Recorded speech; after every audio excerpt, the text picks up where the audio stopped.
But I also hate to tell you this, they're not going anywhere. No, I know they're not going anywhere. That's why I mean it's caused irreparable damage. Irreparable means we cannot go back. Like, we cannot stop. It will not be stopped.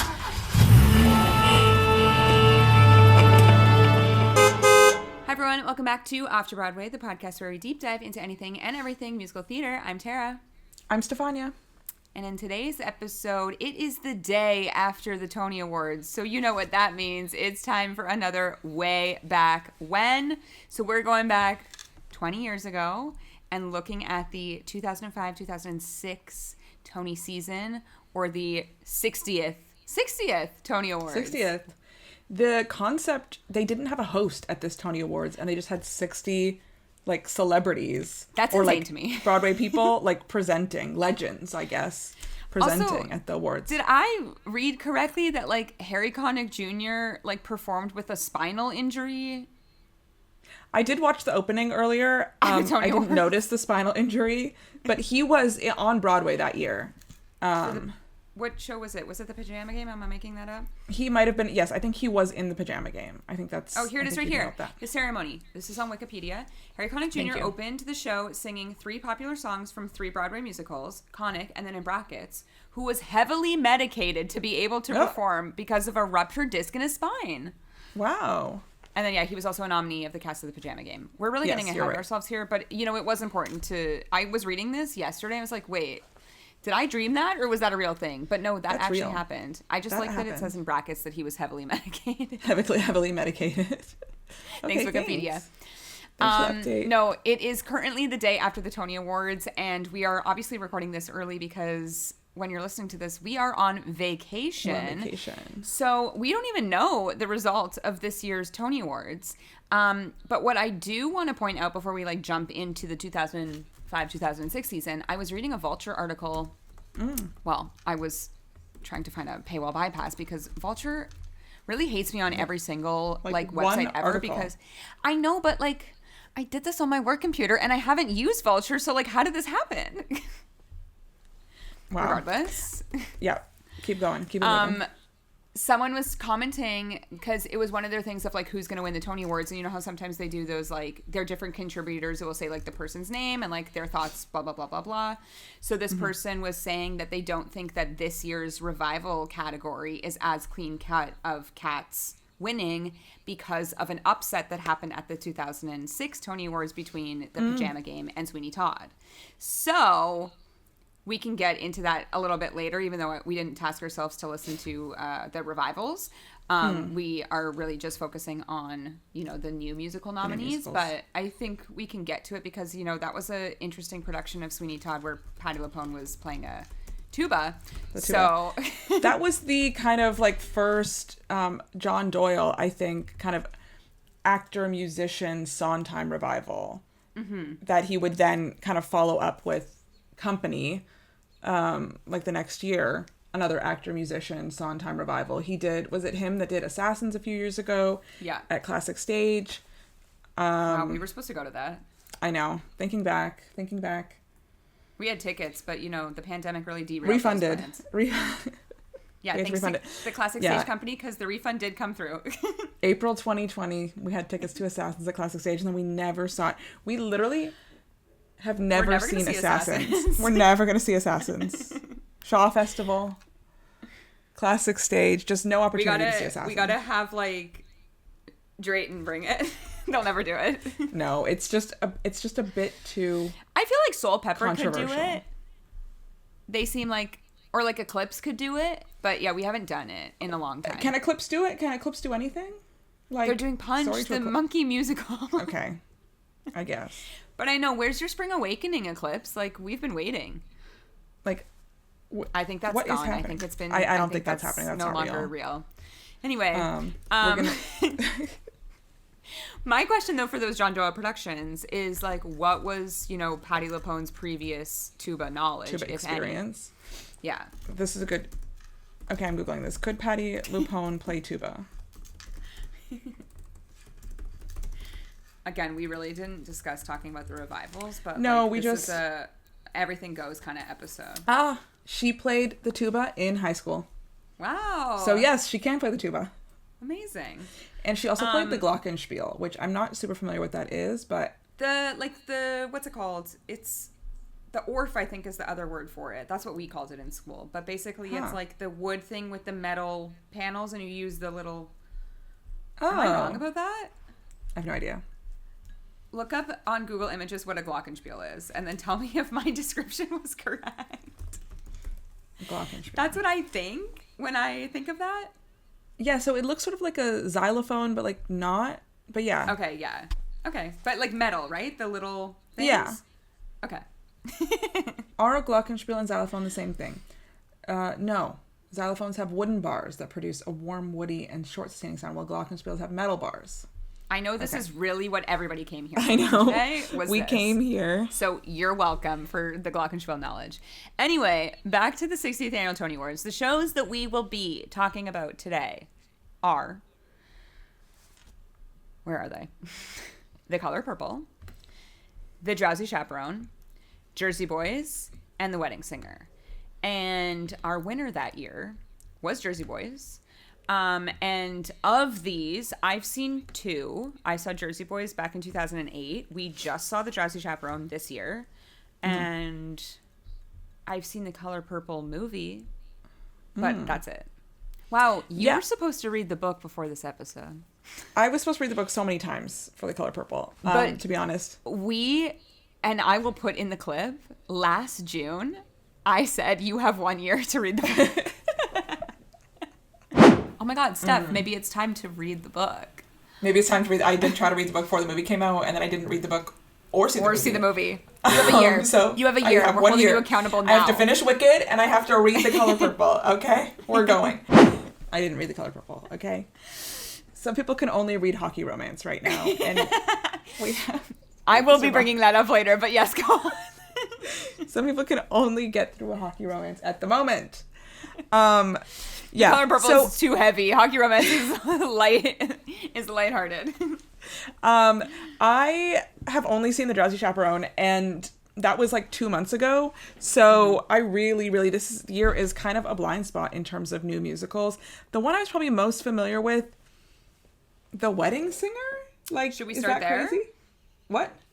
We can start with The Wedding Singer. This is probably the musical that was unlikeliest to win Best Musical. Actually, I think it's crazy that it got into this category.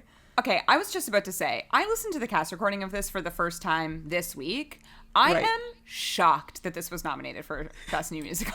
Yeah, it's not literally very good. Shocked. And the one thing that it reminded me of, which I think is just like time period, like, is oh my God, what's that show called? The Heart of Rock and Roll, the like Huey Lewis musical. Okay. There was a lot of like same vibes of this, but like I have to say, this is a movie that I've seen like maybe once, but like a million years ago. I've seen it many times. I've seen this movie many times. I think the cast recording is bad. Sorry.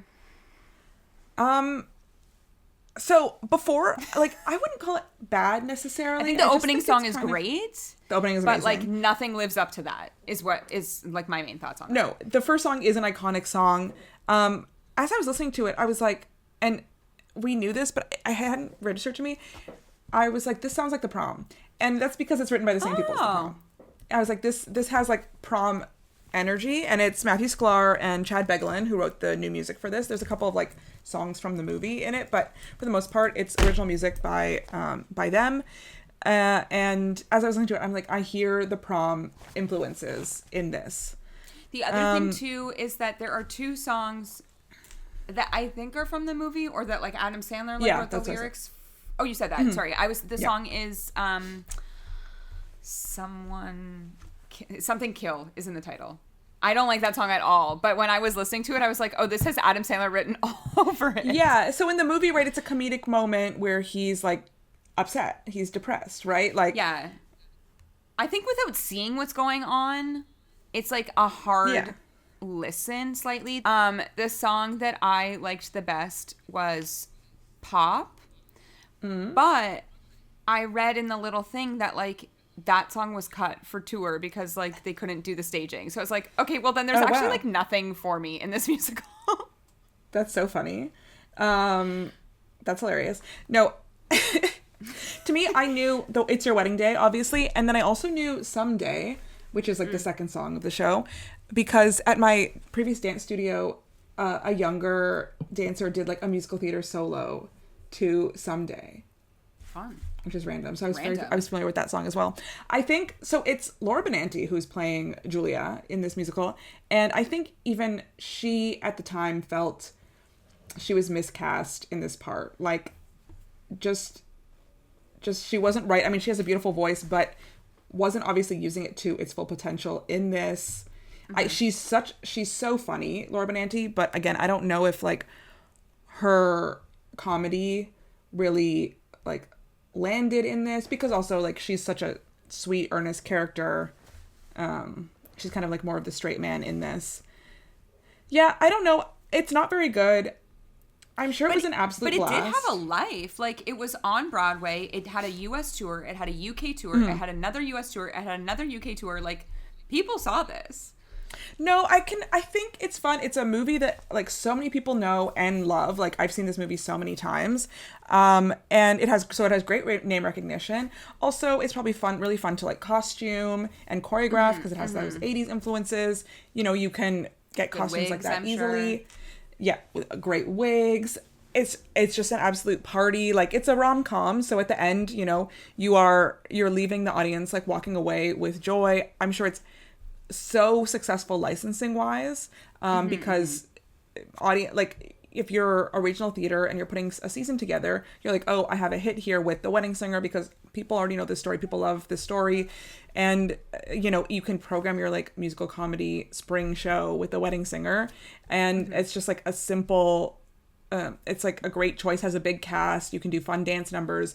You know, the people have to sing, but they don't have to like sing crazy. Like, it's, I think, a great show for licensing. But yeah, for it to be in the Best Musical nominees with these 3 other shows is crazy. It got 5 Tony nominations. It was nominated, I'm just reading, for Best Musical, Best Book of a Musical, Best Original Score, Best Performance by a Leading Actor in a Musical for Stephen Lynch, who plays the Adam Sandler character, and then Best Choreography. And to no one's surprise, it won 0. So 1-0. I'm just, like, here's the other thing. I'm looking at the main list here of, like, the other shows of the season. Like, right. Lestat making another appearance on this podcast. Well, I was just thinking about Lestat because oftentimes what we do with this is compare. I'm not familiar with Lestat, but oftentimes what we do is compare this season's, this throwback season's Best Musicals to the current season Best Musical nominees and kind of see where have we come. And this is not a Best Musical nominee, but Lestat, I think, is like an easy comparison to make to The Lost Boys. I think, from what I've heard, Lestat was terrible. Actually, this Music by Elton John. Music by Elton John, his biggest flop. So I went back and listened to, you know, the Theater Talk kind of like cable TV. I went back and listened to their Tony nomination predictions episode from 2006 and like their season previews from 2006. And the reviewers went around. They're like, what is the worst musical that you saw this year? Or what is the worst show you saw this year? And multiple of them said Lestat, like that it was terrible. It's giving Taboo. Taboo. It is kind of giving Taboo. Taboo. In 2004. Well, multiple of them said Lestat. Wasn't Ben Brantley did say The Wedding Singer though, so like, well, yeah, Ben Brantley's like little clip, or not clip, but his little quote is in the Wikipedia page for The Wedding Singer, because they always put like critical response, and like Ben Brantley was a hater, which literally doesn't shock me at all. Well, I have Ben Brantley's New York Times review up for The Wedding Singer in front of me right now. Wow, she got past that paywall. Go ahead. I have pulled. So, headline not that exciting. Something borrowed, something renewed. The return of the 80s in The Wedding Singer. The plot of this Wedding Singer, directed with bland peppiness by John Rando, sticks closely to that of the movie. The title character, Robbie Hart, is a would-be rock star who makes do by fronting a band that plays wedding receptions in Ridgefield, New Jersey. He's good at his job because he's in love with love and the notion of happily ever after. That is until he is left standing at the altar by his Ben Brantley, fiancé. His only hope of salvation lies in the form of Julia Sullivan, a sweet, clumsy waitress who unfortunately already has a boyfriend, a Wall Street junk bonds whiz kid, played by Richard H. Blake. Do we remember this? Warner himself. Warner himself. Wow, I know he was about to be Warner himself in the next season. I know, next season, Warner himself.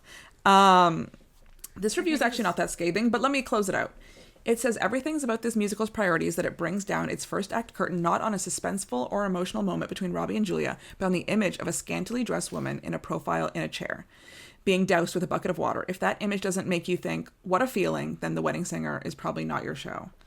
So I think this review is actually not as scathing as I thought it would be, seeing as he said it was the worst thing he saw that year. But I think... Yeah, but Ben Bradley loves to do this. He loves to say he hates something, and then when he writes about it, you're like, oh. What was this? Did you hate it? I think the biggest criticism is that it was kind of nothing. Like, it just gave nothing. And that's, like, kind of what I got out of the cast recording, is nothing. No. The worst thing you can be is nothing. Like, I'd rather you be, like, Lestat, I guess, than nothing. Well, another, like, flop that year was Tarzan, which, like, Disney. And I think they probably thought that they were, flop. Having the next The Lion King, and absolutely not. Don't get me wrong. Tarzan the movie has some bangers of songs. Oh, I know. Phil Collins. Like, yeah, what a score. Yeah, I can see how, like, it just wasn't it on Broadway. Yeah, this is not, like, the first year of this, but I do think there was really starting to be a turn to, commercial, like, largely commercial properties. We're just a few years out from The Producers, which was the first time we had premium ticket prices. Not the first time, but where, like, the ticket prices for the show really, like, started to exceed past inflation. And so there was a lot of shows that were put out to be commercial hits, and, like, we'll get to it in this year, but a lot of shows put out to be commercial hits based on, familiar movies, something that was hopefully easily digestible. But, the trade-off of that is that, like, are we really thinking, or are we really putting the maximum amount of, like, effort and heart into a show like this? Again, I've never seen a production of The Wedding Singer. I just know the cast album. It's a show that has, not super memorable. I think that first song is memorable, and I think a lot of people do listen to it, but beyond that, I don't think I've heard people, thinking about a hidden gem in the Wedding Singer musical. No one has said that. Maybe there's a kid auditioning for a musical theater program that is singing a deep cut from The Wedding Singer, but, like, that's about it. Yeah, like, have we seen Wedding Singer songs with the Jimmies? Performance. What a question. We gotta go back. That's a good like measure of what kind of influence a musical has had. Yeah, exactly. Like, a musical could never be Broadway, can never, or have been, like, a flop, but then, every year someone is singing something from The Bridges of Madison County, and it's like, that's impact. True. That is impact. That's so true, because that show was such a flop, but we are singing it every June. Oh my God, when are the Jimmies this year? We're not going to be here for that either. We can watch on YouTube. That is impact. And, like, I don't know if The Wedding Singer had that kind of impact. Whereas I think maybe the rest of the shows this year in this 4 nominees, like, did have impact. Yeah. Okay, so let's go to another one. Yeah? Yeah, I think so. I think maybe let's go to Color Purple. Sure. So The Color Purple obviously has had, many lives. It started as a book. Then it was a Spielberg movie. Then it was a musical. And then the most recent thing that I saw was, like, the new movie adaptation of the musical. Not based on the book, not based on the original movie, but of the musical. And I will say, when I was, like, researching for this, the biggest thing that came up was that this was, like, such a loss for Oprah. Like, every article is about how Oprah lost, like, the Tony Awards this year because, like, she had so much stake in the Color Purple game. Well, I don't know. So I listened to that original 2005 cast album. And me too. I did go back and listen to it. You had to go back and listen to it. It's Oprah Winfrey Presents The Color Purple, a new musical. Like, her name was all over this. Obviously she is someone who, like, was in that original movie. She's someone who's been, like, a champion for, like, Black art. And I think that is also a huge part of her involvement here. But she has an iconic video of I'm Here. I know. At the Kennedy Center Honors, they sang I'm Here to her to, like, honor her. Had you listened to this score through before, or was this the first time that you'd listened to it? Okay, wow. I actually really liked it. I thought it was very good. It's very good. And kind of, it wasn't one I was super familiar with, but I was like, oh, I hear a lot of really cool things in here. It sounds so much like this is gonna sound dumb, it sounds much like a musical, like so. But and then I was looking up the people who wrote it. I don't think they've written another musical. The music and lyrics are Brenda Russell, Allie Willis, and Stephen Bray, and I was on their Wikipedias and couldn't find another musical that they'd written, but I thought they did such a great job in like working in the genre of like musical. Some of them were writers for like Earth, Wind and Fire, or like movie scores. Oh my god, wait, were they a writer for that song that I told you about the other day? Which song? Like, I swear, oh my god, All for One. Wow, look it up who wrote that. Because Steph was trying to figure out what the horns in The Color Purple sounded like. Yeah, and the specific song that I'm thinking of is like the instrumental of What About Love? And that sounds like the song I Swear by the band All for One. Which I think is like of probably that same time period. Like All for One, I Swear came out in 1994. Wow. Who wrote it? I don't know who wrote it. Writer. John Michael Montgomery? No. So, but you know, if they were if they were like writers for like Earth, Wind and Fire and like other people of that era, like I wouldn't be surprised if they got influenced by other music of that time. No, for sure. Yeah, there was just something in like the horns that was reminding me of something else, and I couldn't place it. I still haven't placed it. Something I was thinking about listening to that album is no one sounds like this on cast recordings anymore. I like literally screenshotted a song to talk about this, but go on. Like, I can't remember what song it was, but two women were singing at the same time, and I was like, oh, everyone's voice sounds like so much more perfect on albums right now.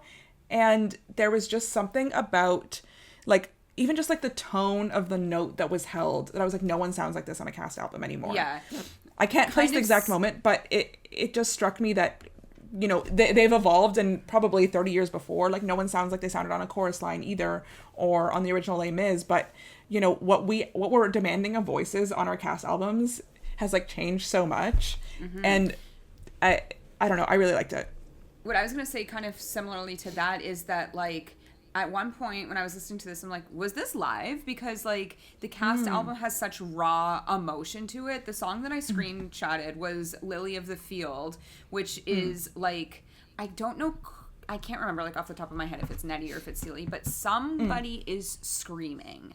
And it was so powerful to me. And I was like, oh my God, this person is like acting for their life in this sound booth. And we don't get stuff like that anymore, like at all. It's just like so polished, which don't get me wrong, I love a like super polished cast recording as well. But when you hear like raw emotion like this, it's almost as if I was like in the theater listening to it. So I think it's like really impressive. I also think with The Color Purple, something that I really like about this cast recording, I also like, we can discuss this for days, but like the 2016 cast recording is also unbelievable. I mean, that is Cynthia Erivo on there. That is, but also like I know we knew at the time, but like, are we actually aware that 8 times a week on Broadway, Cynthia Erivo and Jennifer Hudson were duetting together? Like, are we aware of that? Because that's actually crazy to think about that. No, it is crazy. Like, no, that is crazy. What were the prices for those tickets? Jennifer Hudson. Not what they are now. No, like that was Cynthia Erivo's like only Broadway show. Like, I think that's the only time she's ever been to Broadway, because she's more of a West End. Yeah. But anyway, like what I was going to say is that something with The Color Purple that I like, and you can hear it on this cast recording, you can hear it on the 2016, you can hear it on the new movie, is like the style of music changes based on like what area we're in, like what's happening. Like when we're in Africa with Nettie, the music is like so completely different than when we're like with Celie, like at her home. And I think that that's so like important for storytelling, that it's not just all like one same track kind of music. We like actually change genre and instrumentation for like the area that we are in and like the time period. So I think they do a really good job of that. Yes. I would say one of my favorite moments of the cast album was the song Pushed a Button. That was like they're at the juke joint and there's just like a big blues song. I can, like, listening to it, I could picture the dance number, the dancing, and the musicians, and all of it happening. I thought that was just like such a special moment. Reminded me of in like, 2026, like that big barn scene in Sinners. Yes, absolutely. Like another about a juke joint, another, piece of art about, the Black community and contributions to art and, their life. It's probably a similar time period. No, yeah. I agree. I think that's like a good comparison as well. Yeah, that was probably one of my favorite moments. Also, like, What About Love? That song is iconic. I think it is such an amazing musical theater song. Again, the 2016 version with Cynthia Erivo and Jennifer Hudson is unbelievable. But this version is also, obviously, LaShawne's. Like, LaShawne's Tony winner, for playing Celie. The Color Purple was nominated for 11 Tony Awards. I believe she was the only winner of those 11 nominations. Celie is such a... like, that's a powerhouse character. I feel like when you end your show that night, you almost have to, like, really decompress in your dressing room because you go through a full journey, and your biggest number is, like, the second last song in the show. End. Yeah.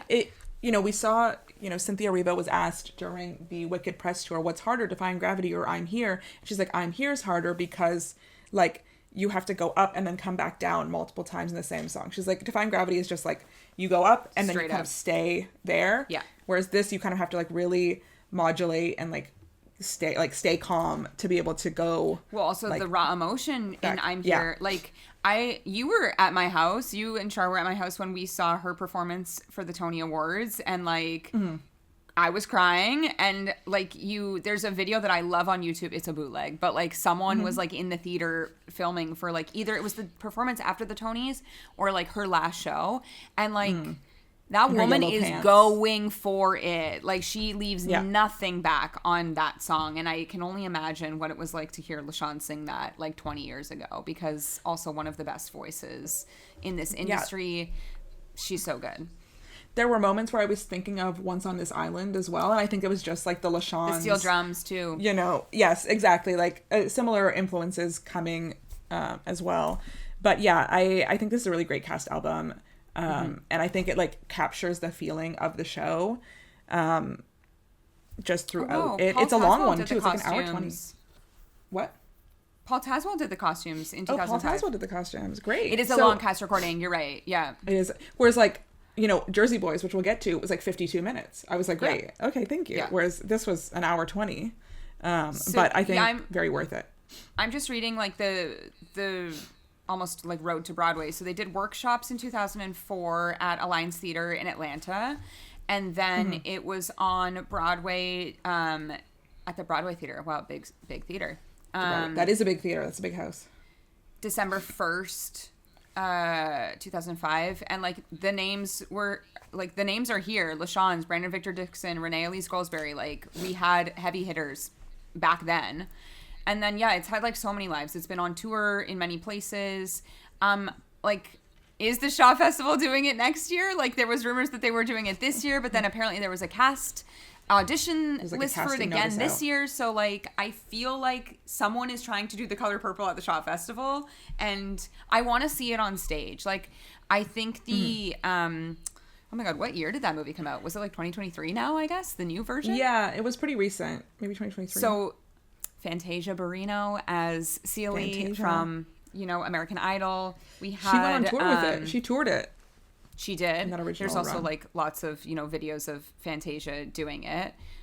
Oh wow, it played. The only time it's played in Canada, it says, was in Halifax in 2019, which is such a random place for that to play. For The Color Purple. Yeah, like very random. I'm trying to think. I think Danielle Brooks was also in the movie, like reprising the role that she played on Broadway. On Broadway. Sophie, I believe, is the character's name. I'm trying to find. Oh, here it is. Fantasia Barrino as Celie, Shug Avery was Taraji P. Henson, Danielle Brooks as Sophia, Coleman Domingo as Mr., Corey Hawkins as Harpo, and then Sierra as Nettie, which was like a random person to throw in that mix as well. Okay. But yeah, on Broadway, you know what? I didn't even realize that it was Brandon Victor Dixon until this moment. What a voice. BVD. Such a voice. Every time. But even in 2015, like 2016 revival cast was wild. Cynthia Erivo as Celie, Jennifer Hudson as Suge Avery, Danielle Brooks as Sophia, like Joaquina Kalukango as Nettie. That was, I feel like, that was before Paradise Square. That was before Paradise Square. And I feel like that's where people kind of start to know of her and her like vocal ability. This is probably like, of the bunch, I feel like this is the hardest score to sing out of all of the shows here. Oh, sure. Minus maybe like the man playing Frankie Valli, but like this is so hard. That's a very specific part. But yeah, this is asking a lot vocally of and I don't even performers. just mean like range wise. I mean like emotional as well. Like you really to make The Color Purple successful to me is that you really need to be able to like sell the character. You can't just come out here and like half-ass The Color Purple. You got to like be all in like for this show, for the audience to feel something. And like the fact that like we are both able to feel something, through a cast recording, just like really a testament to, again, how they recorded it literally 20 years ago. So pretty impressive. No, I think it's a great cast album. And like, I think, a musical that has, it's already been revived on Broadway only 10 years after its original production. So it's still like, a movie was made, so people are still, it has stood the test of time in a way, The Wedding Singer that we just spoke about has not, let's say. But this is the thing. What a comparison. When you put those two together, it's just wild to me that those were like nominated for the same award. Like it's pretty wild to me. I do have the New York Times review up here, also written by Ben Brantley. Ben Brantley. The headline, "One Woman's Awakening in Double Time." So, would that The Color Purple did take time to stop and smell the lilacs. Directed by Gary Griffin with a book by Marcia Norman and songs by Brenda Russell, Ali Willis, and Stephen Bright, this show is blessed with a surfeit of performing talent. There's not a clinker among the major cast members, led by LaShawns as the downtrodden man-mangled Celie, whose sexual and social awakening over 4 decades gives the story its shape. As for the rest of the production, there's a sumptuousness throughout that, while hardly true to the harrowing bleakness of the early chapters of Miss Walker's novel, does bring to mind the enjoyably hokey cinematic ravishments of Steven Spielberg's 1985 film version. You don't ask yourself, as you often do on Broadway these days, how the show could cost as much as it did, $10 million in this case. John Lee Beatty's set summoned rural poverty in Georgia in the early 20th century with $10 million cost $10 million in 2005. Like the capitalization of the show. Crazy. Yeah. Now that's kind of low, but at the time, that was a lot. No, I know. It's kind of high. Yeah. John Lee Beatty's set summoned rural poverty in Georgia in the early 20th century with a romanticizing fairy tale sense of wonder enhanced by Brian McDevitt's sunset and starshine lighting and Paul Tazwell's handsome period costumes. Yeah. Okay, one more paragraph. The trio of songwriters for Purple, all making their Broadway debuts, have backgrounds mostly in pop, film, and television, and they clearly have a knack for clingy, synthetically tasty melodies adorned with spicy regional accents, rather like Cajun-style Kentucky Fried Chicken. Ben Brantley. Or at least I think they do. Since this sounds like a Ben Brantley hit to me. No, I know. He liked it. Or at least I think they do, since no sooner is a song started than it is killed to make way for yet another narrative-propelling number. The overwhelming breathlessness of this production is probably unavoidable, given its determination to hew as close as possible to its source. Yeah. It's a hit. No, I agree. Yeah. I mean, we didn't even give it the time that it deserved, but it's been given the time it deserves on every other episode. But, like, I'm Here is the song, so... No, we have a special episode of the song I'm Here. If we're doing, like, a YouTube... Sometimes we'll just like watch YouTube videos together, and the closer is Cynthia Erivo singing "I'm Here." But it's not even like from. It's like it's like cut together video Stephen from Colbert. multiple events. Yeah, it's on her singing it on. Oh Stephen my god! Colbert. And we're recording this on Colbert's final episode. I know. Wow, I know. What a day. Another one I was gonna say is I actually do also really like the title song. I think it's very nice. Yes. Like the color purple. It's very nice. It's just like it's pretty. These are songs that you don't think that they'll stick in your head, but they do stick in your head. I've been humming "What About Love" for days. So like, "What About Love" is so beautiful. Such a beautiful song. Anyway, kind of shocking that this didn't win more than it did. We'll get to it. But I do think that the next show that we're going to talk about was actually like, such a hit. And we also have a really huge Canadian connection to this show. So Our next Best Musical nominee here is The Drowsy Chaperone, which, as you said, as I said, we saw for the first time a few months ago. Shifting Ground Productions, what is it? Shifting Ground Collective's production of The Drowsy Chaperone. We saw it at Theatre Passe Muraille, which was, if you listen to our Shifting Ground interview, they told us, but then we also learned it again on the night of opening night, that that's actually where Drowsy Chaperone premiered in Toronto like 30 years ago. So Theatre Passe Muraille, that was its first staging after the Fringe. It had a Fringe run. At the Rivoli, I think it played at, like, it was in the Fringe Festival, but like played at the Rivoli, I believe. Which is so funny to me because like Wikipedia's the Rivoli not is serving not me that, but that's so fun. That is so fun. Because the Rivoli is like not a theater house for anyone that knows Toronto. I mean, obviously. The Fringe is like, you know, shows anywhere. But yeah, its first like fully staged production was financed by David Mirvish in the 160-seat independent Theatre Passe Muraille in 1999. And so to get to see it at Theatre Passe Muraille in 2026, bringing it back home, and as I said, with like members of that original team and cast in the audience, that was a very special run and a very special show. It says right here, The Drowsy Chaperone debuted in 1998 at the Rivoli in Toronto. Crazy. Wow. That is crazy. The Rivoli has gotten a lot of fame recently. I know, because of Nirvana, the band, the show, the movie. The show, the movie. Yeah. And then it also played at the Winter Garden here in Toronto, which is a much bigger space in 2001. And then it moved to Broadway. So, but also like this was, I think, considered at the time, I was reading about when this was nominated for Best New Musical, like this was such a Canadian success story to be like, have so many accolades like for this show that started like in Toronto. So pretty cool. Until Come From Away, this was the most successful Canadian musical on Broadway ever. Again, now it's been beat by Come From Away, which, you know, what a hit. But this is a special show for Toronto. So it was at the Marquee Theatre in New York. Ooh. Directed and choreographed by Casey Nicholaw. What a perfect match for the show. And the original cast featured Bob Martin, one of the writers, as Man in Chair. You have Sutton Foster. You have Georgia Engel. Like you have Bob Beth Martin Level. of the Prom Bob Martin, right? Like he wrote Bob Martin. Like he wrote. Oh my God, that's probably where he got Beth Level from. Yeah, I think they worked together. I think so. Drowsy Chaperone, Bob Martin wrote the book of The Prom. Yeah. If I'm not mistaken. And he wrote the book for The Drowsy Chaperone. Yes. And he played Man in Chair. Like, I think that was like his original, you know, part. You know, when you're doing Fringe, you're just kind of whoever's available, whoever's there. And he stayed with it doing that part. And this show was nominated for, how many Tony Awards was it nominated for? So many. One, two, three, 4. Oh, yikes. So many. Like 12? 12 nominations. That's crazy. And it won 1, 2, 3, 4, 5, 6, 7, 6. Sorry, 6. Am I right? 1, 2, 5. 3, 4, 5. 5. I think it beat Jersey Boys for the amount of wins, but Jersey Boys got the best new musical award. But I do think it was at the time a race between The Drowsy Chaperone and Jersey Boys to the finish here.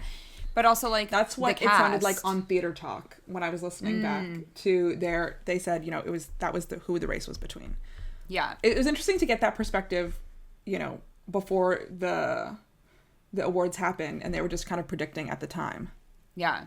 So some of the notable people in the cast, obviously Bob Martin as Man in Chair. We have Sutton Foster as Janet. We have Beth Level as the Drowsy Chaperone. We have Danny Burstein as El Delfo, which, like, I can't even, talk about Jimmy performance, the Drowsy Chaperone. Wait, was it last year? It might have been last year. There was a kid that sang El Delfo, and I was obsessed because I was like, one, I had never heard that song before, and then to watch this like child do it was so exciting to me. I need to confirm if it was last year or the year before, but he nailed it. It was like his solo, which I think is such a fun thing to do as well, because exactly, it's a character moment, and it really like makes you stand out from like the rest of your, you know, fellow nominees singing The Bridges of Madison County. So you gotta choose the comedy I had heard songs. I Am Adolfo at many a dance competition, you know, a musical theater solo to Adolfo. Also, you can do like the funniest part of the show that we saw. Oh, it's so funny. It is so funny. Yeah, that at dance competitions, and then also what is Sutton Foster's kind of big number? I Don't Want to Show Off No More. I Don't Want to Show Off. That's a big. What a great musical big theater dance song. competition. A big dance competition song. Yeah, I can see that, but I also can see that, like, that's such an amazing musical theater song. Another song I've seen many girls perform at the Jimmy Awards. Like, yeah, it's fun stuff. But then also, like, we've seen, oh my God, I feel like there was one year of the Jimmy Awards when there was, like, 3 Drowsy Chaperones, like, the Drowsy Chaperone, the character, like, in a line, singing, which is, you know, always exciting. You know what? Yes. We don't talk about enough that, like, the Jimmy Awards is a really good, like, it's a measure of impact, like exactly of time later, because this is once shows are available to be licensed, what high schools have, you know, chosen for their students to do, what they think is like a good learning opportunity, a good, you know, something with a fun cast, something that gives high schoolers opportunity to perform. So yeah, I do think it's a good gauge of what has stood the test of time. Now, also correct me if I'm wrong, but when I was listening to the cast recording, I was like, some of these songs were not in the Toronto production. Like, I'm positive. Well, there's one song specifically that... The Nightingale song, right? Yes. Okay, yeah. Yes. That song specifically, there are potential racial... Not potential, overtones. It's very blatant on the cast recording. Overtones. Where I think a lot of shows now cut that moment. It's because it's not necessarily from the musical, The Drowsy Chaperone. It's like an intermission kind of like side gag that they do. So it's an easy song to cut plot wise. The other thing too is the production that we saw here did not have an intermission. So it was a one act. Shifting Ground Collective did a one act. But listening to the cast recording, I was like, oh, obviously I know where that act break would be, because the act 1 finale is like such a big moment. And then the moment right before that, like Toledo Surprise, is such a fun moment. So like we really end our act 1 on like a high. I don't know. I think it's a really fun show. I think it's really fun, as you were saying, for like licensing.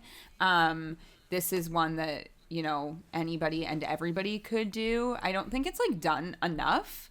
I would say like this is the first time in how many years that it's been back to Toronto. I was reading it was at like the winter, or it was at the Elgin on tour in 2007, but I don't think it's been here since then.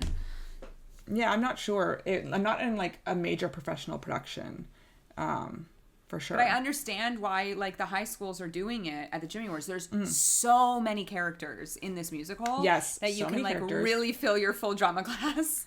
Yes, and you can do a big dance ensemble or a small dance ensemble. Like you can kind of play with that cast size, and also it's like a love letter to musicals. Like our main character, Man in Chair, spends a lot of the time monologuing to the audience about what he loves about theater. You can also have that character be played by a woman, like let's say in a high school opportunity, because you know your casts are a little wonky in that way.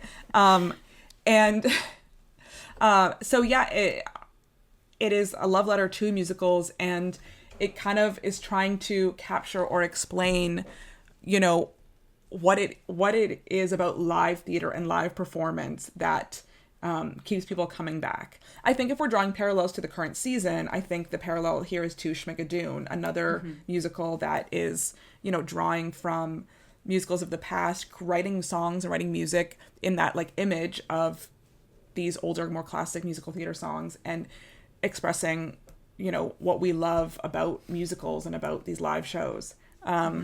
So yeah, if we're drawing that parallel, that would be I agree. Be where I'd go.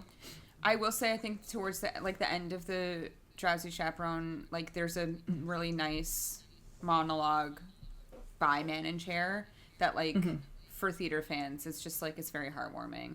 It's a good cast recording. I think this is a really fun cast. Obviously, like Sutton Foster, what a star. In this. Beth Level, obviously. iconic. Yeah. like Danny Burstein, like these are heavy hitters. Like it's really fun to hear these people do different things. And at this time, right, Sutton Foster was in this, and 3 years before, basically, she'd made, I don't know if it was her Broadway debut, but she kind of had her it wasn't her Broadway debut. She had her star-making turn in Thoroughly Modern Millie, and then did this a few years later, kind of in a similar vein of character, I think. And so this was like, huge star starring in this little Canadian musical that had kind of come to Broadway. So a great representation of Canada, and also just a great musical. Yeah, it seems like this was kind of the other musical that was potentially could win Best Musical. But yeah, before we get to Jersey Boys, I just want to say the awards that it did win were Best Book of a Musical, Best Original Score, Best Performance by a Featured Actress in a Musical for Beth Leavel playing the Drowsy Chaperone, Best Scenic Design, and Best Costume Design. But then also nominated for Direction, Lighting, Choreography, Orchestrations. Like, they were nominated for everything. So this was, like, as you were saying... Our friend Greg Barnes. This was such a big Canadian success story, and it's just so, I think it's just so interesting to look at this 20 years later, a show that like I'm kind of discovering for the first time that was like so popular such a long time ago. But yes, let's get to the big one. In 2006 we chose to give a jukebox musical Best New Musical, which I think at the time was like kind of taboo, if we will. Taboo. The thing. So Jersey Boys. Sorry, I have never actually seen Jersey Boys. Yes. I've never actually seen Jersey Boys. I am familiar with like Frankie Valli and the Four Seasons, but I've never seen Jersey Boys. I haven't seen the movie. I mean, this show also has a Canadian connection, directed by Des McAnuff, who is a Stratford Festival director. Tommy, many things. So many things, but yeah, he's not Canadian, but he works. He's a former artistic director of the Stratford Festival. He lived briefly in Guelph. He's done a lot of work here, in Toronto. And so again, a Canadian connection for Jersey Boys. He has I feel like he's done other jukebox musicals. Maybe I'm making Des McAnuff? I guess Tommy is the one. Oh, he did Ain't Too Proud. Yeah. He did Ain't Too Proud. That's the other one I'm thinking of. Yeah. Oh, and Donna Summer Musical. Iconic. Yeah, that's something. Here's what I'll say about Jersey Boys. This is what I prepared to say. I'm reading from this because I think this is important. Yourself? I did. I Facebook messaged myself the other day. We didn't record that part, so tell everybody what you did. The other day, I Facebook messaged myself something that I not thought of, but something that I wanted to make sure to say. Well, we spoke about Jersey Boys on this podcast, and then 3 days later, I just like kept adding to it. So here's my prepared statement. Jersey Boys did irreparable damage to musical theater and the Broadway landscape as a whole. I will never forgive it for its crimes. I would probably still cry at the end, but I think Broadway and musicals have never been the same since this was on stage and since this won Best Musical in a bad way. And that's what I have to say about Jersey Boys. I'm shocked. Are you shocked? I think kind of. Do you disagree? Like a little bit. This has caused damage. I think this has caused damage to musicals. What's the damage? What's your damage, Heather? What's the damage? What's the damage? Having to sit through A Beautiful Noise, the Neil Diamond musical. That, like, I think there's like a direct correlation. No, I'm serious. Like, I'm 100% serious. Having to sit through A Donna Summer musical. Like. But like, those aren't for you. Musical, those aren't for you. No, I really think the Jersey Boys being such a success and such a hit, I'm not even saying it's bad. Like, it's actually irrelevant if it's good or bad. I'm not even saying it's bad. I think that its success has caused people to try and replicate this formula over and over and over again. And it has cost creativity in the Broadway and musicals in general. I mean, I don't disagree that, like, people have been trying to replicate, like, the magic, in quotes, of Jersey Boys. But, like, I do think there is a complete market for this. I'm not saying there's not a market for it. I'm just saying it has, like, again, it doesn't even matter if it's good or bad. I think it has caused people to just see this as a winning formula and just repeat it over and over and over and over again. But like, what is the winning? Like, well, I guess you're not even talking about like awards, because I was like, when's the last time a jukebox biomusical won I don't an care award? about the awards part of it. I'm saying like that every So you think we season, should stop every other doing year, musicals based on real people, like that, are like birth to death, like stories about these musical artists using their music over and over and over again. And I think we can trace it all directly back to Jersey Boys. I hope the Broadway producers are listening right now. Everyone, tune up. Turn your mic loud. Turn your headphones up louder.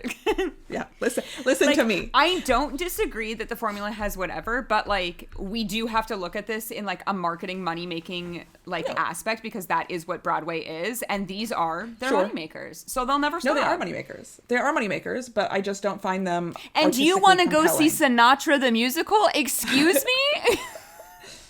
After this. After this, I feel like I'm being gaslit right now by you.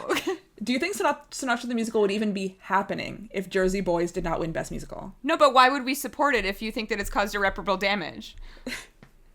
Why would we support it? It's here. It's happening. It's happening. There are many other things we can choose to see. I'm here at the nexus point of, Broadway could have gone one way or another way, and Jersey Boys winning, like... Right, but you're contributing to your problem. I'm contributing. By purchasing tickets to see a bio jukebox musical. Yeah, you are. Here's the thing. I paid for many bio jukebox musicals. I famously love The Cher Show. Love. But that's not quite birth to death. We paid, like $20? Cher Show is sort of birth to death. We paid, like, $15 for MJ. 13 to be exact. Yeah, it was like US dollars, so the conversion is... That one's definitely not birth to death, because we only focus on one portion of that man's life. Well, then we've like flashed back to his childhood. Yeah, but we don't see him die. And I also think $1 Million Quartet is a direct correlation of Jersey Boys as well. Well, yeah, that's a copy, I think. Yeah, like not, but like it's not even a birth to death. It's just like 4 guys like in a recording studio one night. But yeah, I think like, and I really thought that your Facebook statement was going to be about the Italian representation. I did not expect this. No, you know what made me laugh though? What made me laugh in the cast? I actually think the cast album's good. What made me laugh? When I turned it on for the first time and it's like in French. Yeah, like, the Titus Burgess of it all. I thought it was wrong. I had to check my phone 3 times to think if I was like listening to the same thing. Just in time. When I clicked, and I was so confused. I was like, "Am I on the right place?" But no. When he was like, "I'm going to change my name," and he's going to do Valley, and he's like, "No, end it with an I. Italian names end with a vowel." And I was like, "That's so true. Why is this so funny?" Giving Neil Diamond when he wanted to change his name, and she was like, "But your name is Neil your Diamond. Name is amazing. Why would you change your name?" But I also hate to tell you this, they're not going anywhere. No, I know they're not going anywhere. That's why I mean it's caused irreparable damage. Irreparable means we cannot go back. Like we cannot stop. It will not be stopped. I really would love all the Jersey Boys lovers to come for stuff in the comments, please. My best friend Alessandra. I know. Jersey Boys lover. Number 1 lover. Come in our comments.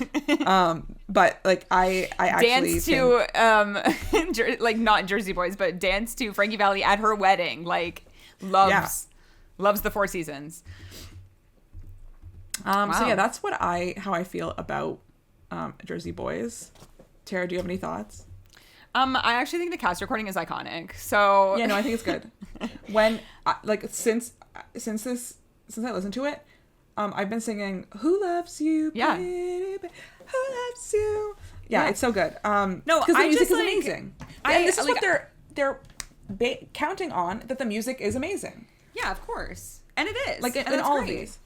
I like, again, I understand what you're saying, and there's portions of it that I agree with. I just like don't feel so strongly, because I know that there's a market for somebody loves this, and whether it changed the course of Broadway or not, like what's the first commercial musical that changed the game to make all of these movie musicals be turned into whatever, you know what I mean? Like there's something for everything. Sure. So like I don't know, there's nothing original anymore is what the moral of this story is. I mean, and I think that's like the main and I think we problem. can trace that all back to Jersey Boys. You think Back to the Future on Broadway has anything to do with Jersey Boys?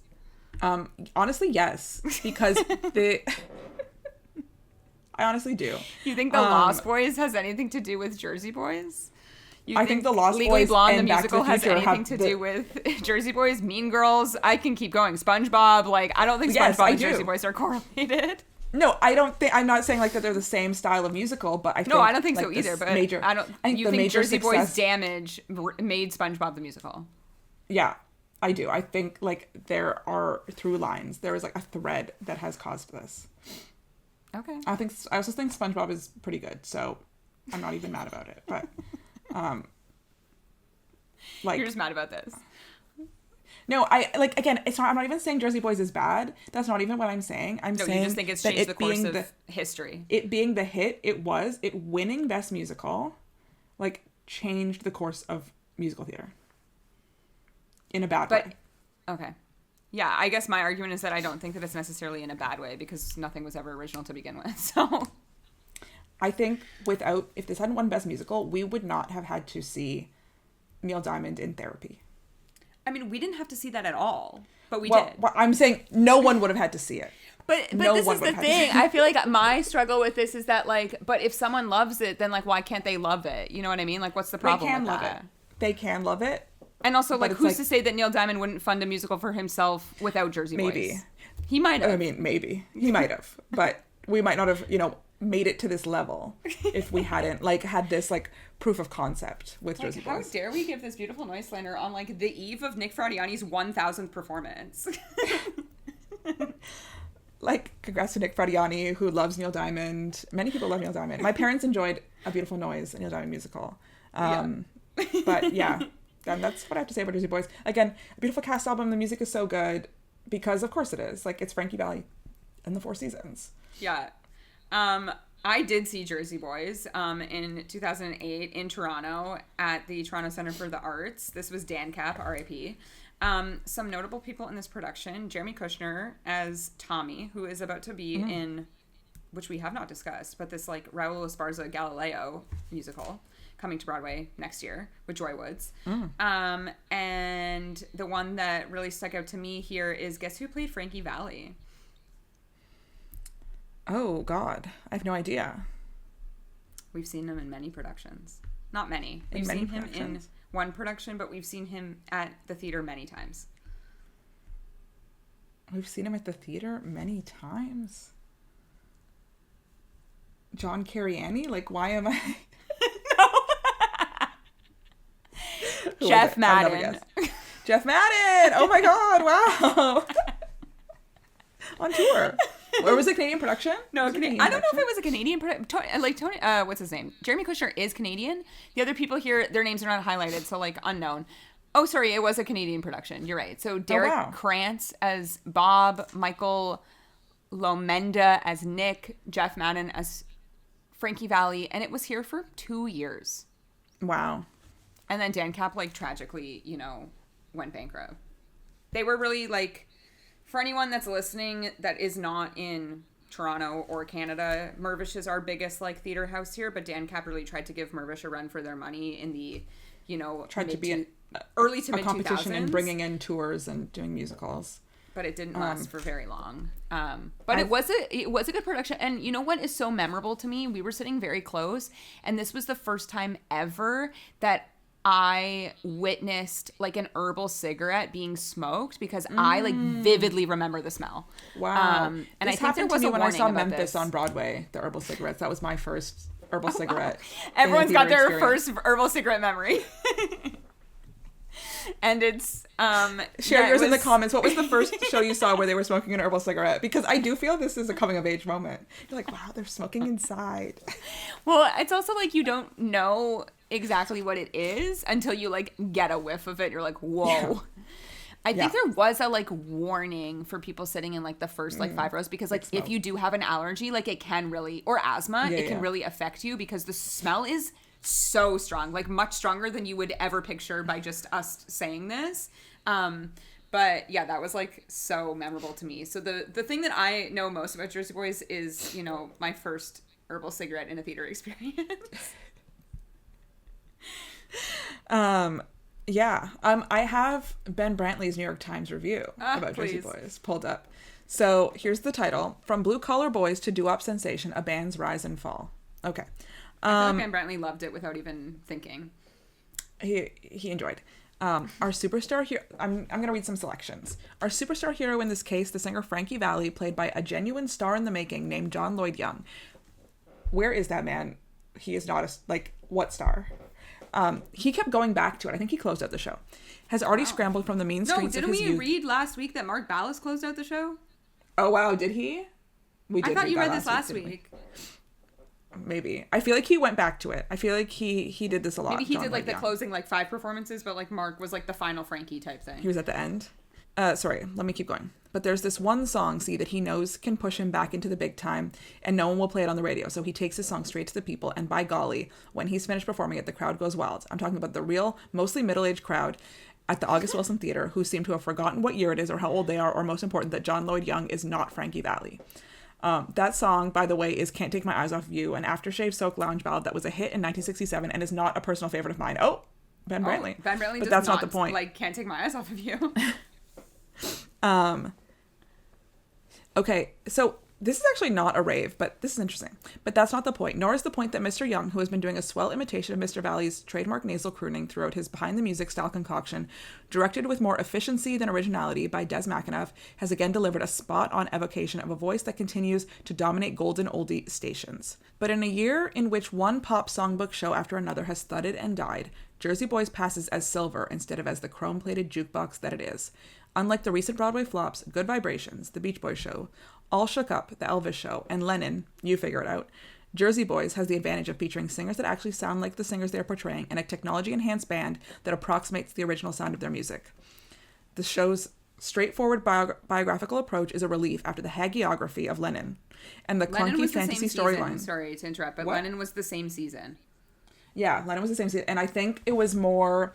I remember hearing about Lennon that, it was a group of performers and they would get up and portray John Lennon. It was hippy dippy in the way that you would expect something about John Lennon to be. Yeah. Whereas again, the show's straightforward biographical approach is a relief after the hagiography of Lennon and the clunky fantasy storylines inspired by the perversely inimitable Mamma Mia of Good Vibrations and All Shook Up. So Good Vibrations and All Shook Up were kind of inspired by the Mamma Mia of creating a new storyline.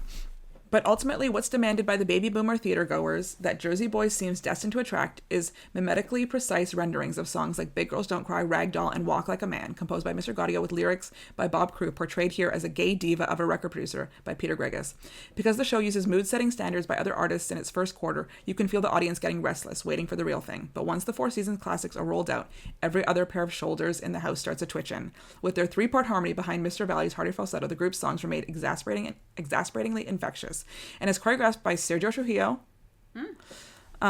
Young, Hoff, Richard, and Spencer come as close to simulating the originals as any pop impersonators on Broadway. A lot of great reviews for John Lloyd Young in this, and he did win Best Actor in a Musical this year. So, I think part of what was a huge success is that they captured the sound. I mean, here's the thing, of the band.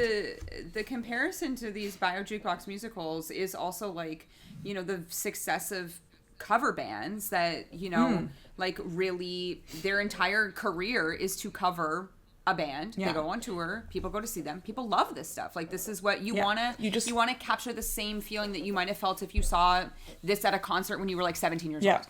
Yes, exactly. It is playing on nostalgia. Again, I don't my criticism is not really the quality of Jersey Boys as a musical. I'm sure it was a fantastically good time, but I think it changed Broadway, and I don't think in a good way. Anyway, all this to say, Jersey Boys did win 4 Tony Awards that year. They won Best Actor, they won Best Featured Actor. I can't figure out who this man played. Christian Hoff. Also, all that to say, I don't even know. I think he was the one of the members Jersey Boys. The Four Seasons. He was no, one of the I know. ones. I don't know the name, the person that he played. I know he's one of the Jersey Boys. I just don't know which Jersey boy. And it also won Best Lighting Design of a Musical. Tommy DeVito. Okay. And also, again, means nothing to me, but we have brought this up before, and I will bring it up again. There is a Jersey Boys that was taped starring Nick Jonas and Andy Carl. And where is that?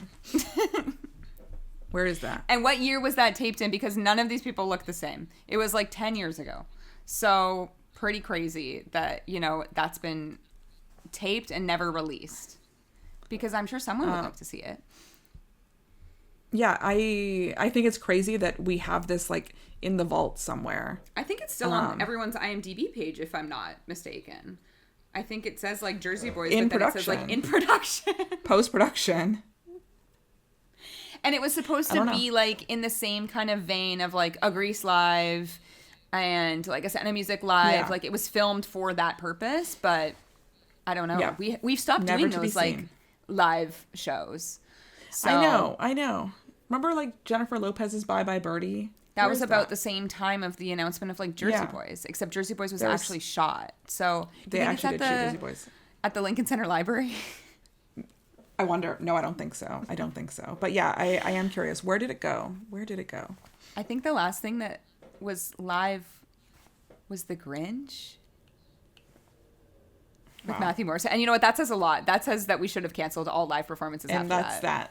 And that's and they did. And they literally did. So they literally did.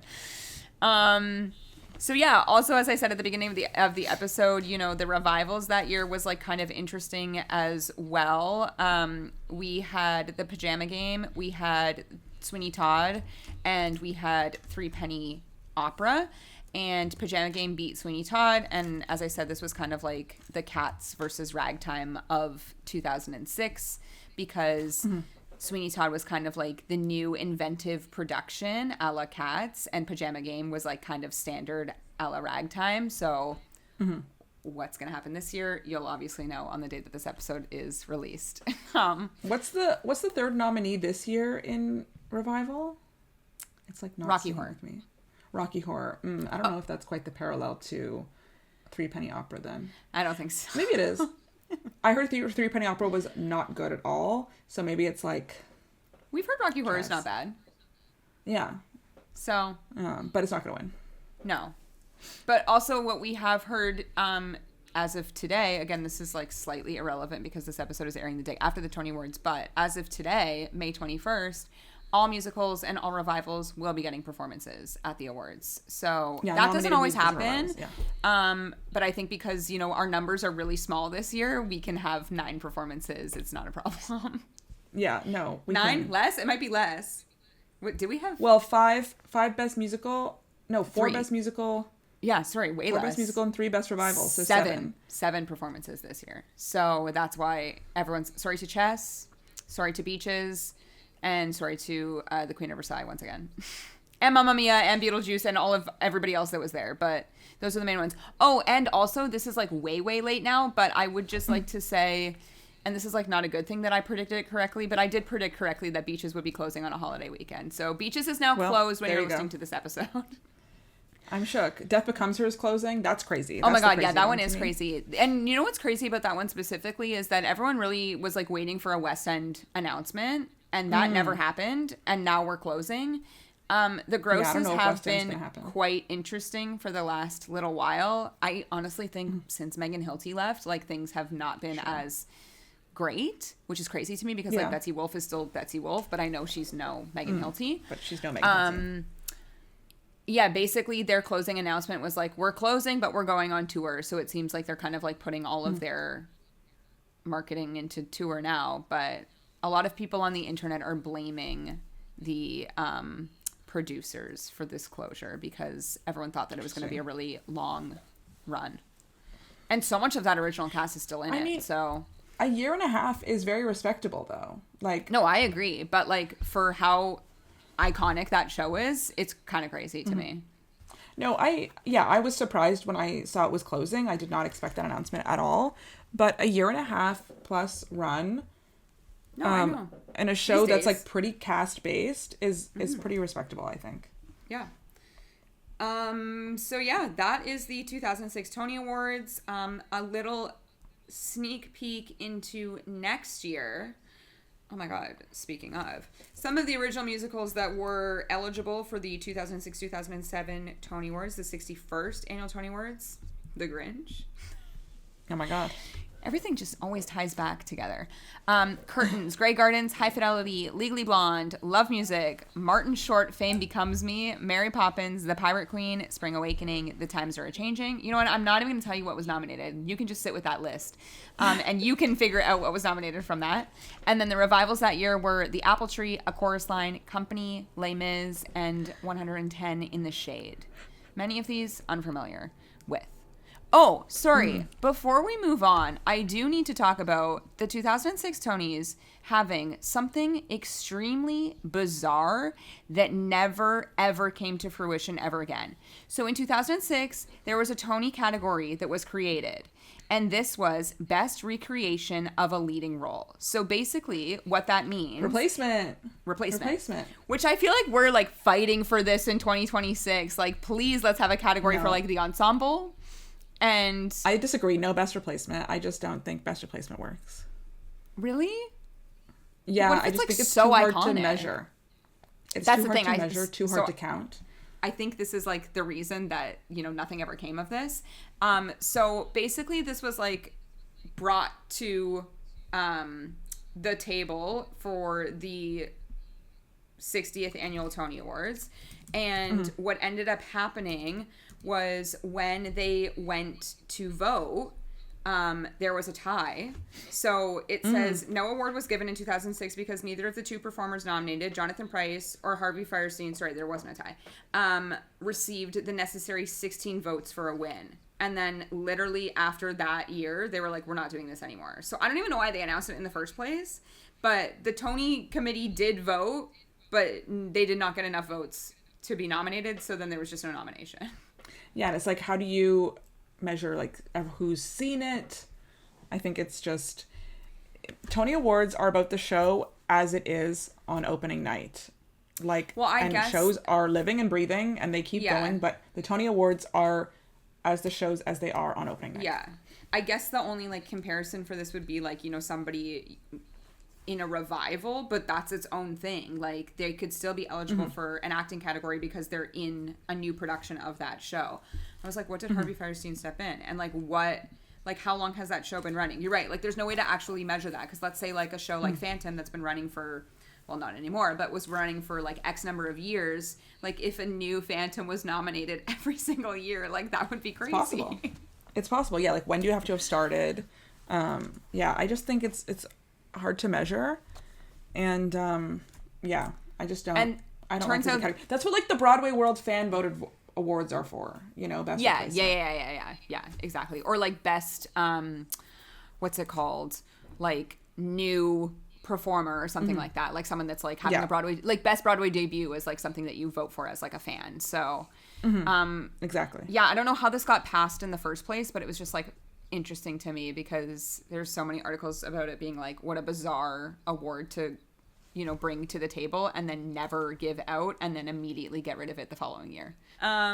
But yeah, that is the look at the 2005-2006 Tony season. Do you have anything else to add before we move on? Nope, that's all I've got for us today. Okay, great. Now it's time for our obsession of the week.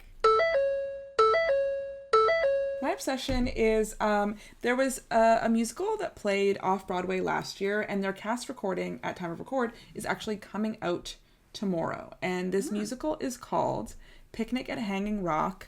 It is kind of it's based on an Australian novel / movie from the 60s and 70s. It's about a group of teenage schoolgirls who go on a picnic at Hanging Rock, and then 3 of them disappear without a trace.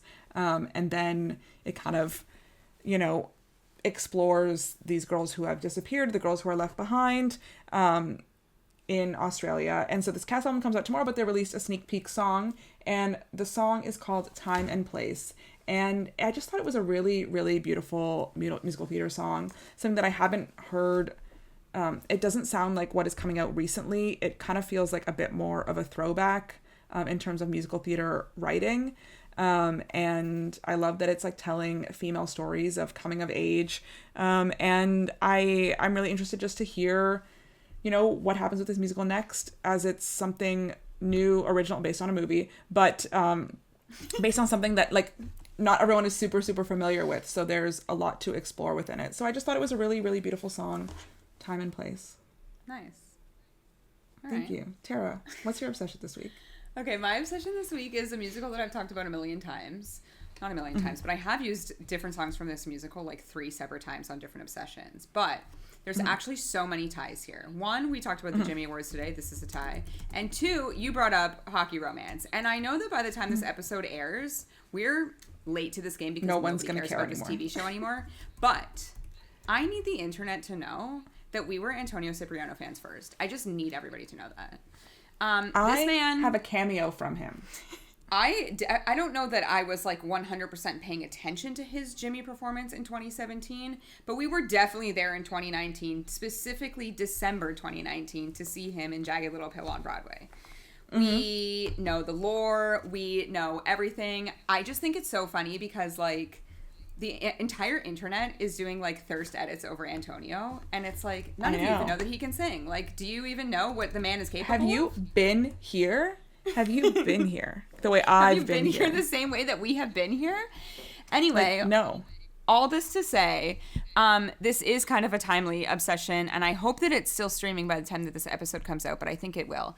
I have brought up the musical In Pieces many times before. This is the complete opposite of everything you just said, of that your song doesn't sound like, you know, what's coming out these days. My song that I picked definitely sounds like everything that's coming out these days. Anyway, this is a musical that was written by Joey Contreras, and I've used the song Bloom before, which went like super viral with Antonio and Stephanie Torrens, I believe is her name, who was in Waitress. It's like, I have loved that song for a few years now, but last year it went like really viral on TikTok. I've used the song Me and Mr. Popularity, that like there was a version that Andrew Barth Feldman did. And they've had like, they did a musicals, like a staged-ish musical reading at Joe's Pub a few years ago. And then Antonio actually went to London to do a Foley kind of stage performance earlier this year, and they taped that, and it's actually available for rent now on In Pieces website. Oh wow. But I've listened to this cast recording like over the years, but a song that has been like in my feed because Antonio is taking over my life on TikTok these days, but this song has come back up, and it's the song Get Up and Go. I mean, we've talked about The Voice so many times. The man has such a beautiful, I did watch his Jimmy Awards solo recently, like last week. Lost in the Wilderness. So young. What a song. He was so young. The hair. Something that has had an impact. Lost in the Wilderness. Children of Eden. What a great song. Yeah. But yeah, this is an original musical. It follows like different people in different stages of their lives. Antonio's character is like kind of in a relationship, and you see some of that. I have not watched the stage production. I have just been obsessed with the cast recording. But what's very fun for me these days is when, you know, a show gets popular on a network that everyone is streaming, is watching the Instagram follow count. And it's wild. He's like, I feel like by the time this episode comes out, he'll be in the millions. But like, I was there when we were in the very low thousands. Like, very low. Should we find... Can we find our picture with him from the Jagged Little Pill stage? Oh my God, you're right. I'll put it right here. Okay. Actually, that was a funny moment for us because when we were at the stage door, he, I feel like, was just trying to be cool. And he was like, oh, I know who you guys are. And we're like, this man has no idea who we are. I also like went back to see... I went back to our tags to see if we actually had a conversation, and how embarrassing of us when we did in our first year, asking people to send in like the show that changed it all, and we DM'd him twice. Why? We DM'd so many people. I know, but like maybe this was after we had met him at the stage door. We were like, we have an in. We did not have an in. Like, that was so bold of us to do. I feel like it was not. It was probably, but no, well, it was probably before. We DM'd a lot of people. It was before, because that episode came out like around the time that we were in New York. You're right. Yeah. I don't know. I think we were just like, oh, he's like, you know, a new Broadway actor. He's recently graduated. He's probably, you know, will answer us because he's not famous. And look at him now. We DM'd a lot of people, guys. We DM'd a lot of people. Justin Guarini, I'll always love you for this. I forgot about him. Justin Guarini really did, you know, give us everything that we asked for. That was very nice of him. Yes. Yes, No, exactly. like all this to say, I'm happy that people are finding out who Antonio is because I think he's very talented. I just hope that we don't completely lose him to like film and TV because I think we've lost him. Such a beautiful think it's voice. Okay, well then my campaign for Off Campus season 2 is get that man on the microphone, please. Give the people what they want. I think it would just take us out a little bit. I think it would take us out to have like all of a sudden like a musical. Well, there was I saw a video on TikTok of they were asked in the group interview of like who would show everybody up at karaoke, and everybody pointed to him. Like, so they're like, this man, exactly. this man. No, I will say about Antonio though is that he has such a distinct voice. There's been many times when like I'm listening to whatever and songs will come on shuffle, and he's done, you know, his fair share of dipping in to perform a song on a random cast recording before, or like a workshop reading or whatever. And whenever I hear his voice without seeing, I'm like, oh, that's Antonio. So, and I think he's also, you know, he was trying to do a little bit of a music career, but he's now a teenage romance hockey player. So he's an actor. So I hope your follow count goes up. I hope you're ready for the fame. I worry about these. He's at like people, 715 right now. So you can okay, well, I can tell you that 3 days ago he was at 3. He was at 3. Wow. Yes. So yeah, if you're listening, know that on May 21st, he had 715,000 followers. So you can compare. Anyway, my obsession this week is the song, wow, I lost the name. Hang on. Get Up and Go from In Pieces, the musical. But also the entire cast recording is really good. I highly suggest that people listen to it. I think it's like a very sweet cast recording. And again, I love... We've talked about this many, many, many times. I love when we can actually put something on a cast recording and get it to the masses because, you know, there's songs that go viral on TikTok. Yes, record. And the fact that, you know, he's been able to have 2 stage productions, like, that's pretty good. That's, like, steps in the right direction. What will ever happen with this, I don't know, but it's fun to, like, follow along on the journey of, like, the musical from the ground up. So, yeah, trying to create something new, something original. No, something original and fun. Something original. So, yeah, that is, you know, the look at the 60th annual Tony Awards, and that is our obsession of the week. And that's it. So if you want to go back and listen to any of our other way back whens or our Tony nominations or any other episode, you can do that by subscribing to our podcast wherever you listen to podcasts. You can also watch us on YouTube. Don't forget to subscribe there and leave us a comment. And you can follow us on Instagram at Off2BOA Podcast with the number 2 and TikTok at Off2Broadway. And we'll see you guys next time. Bye.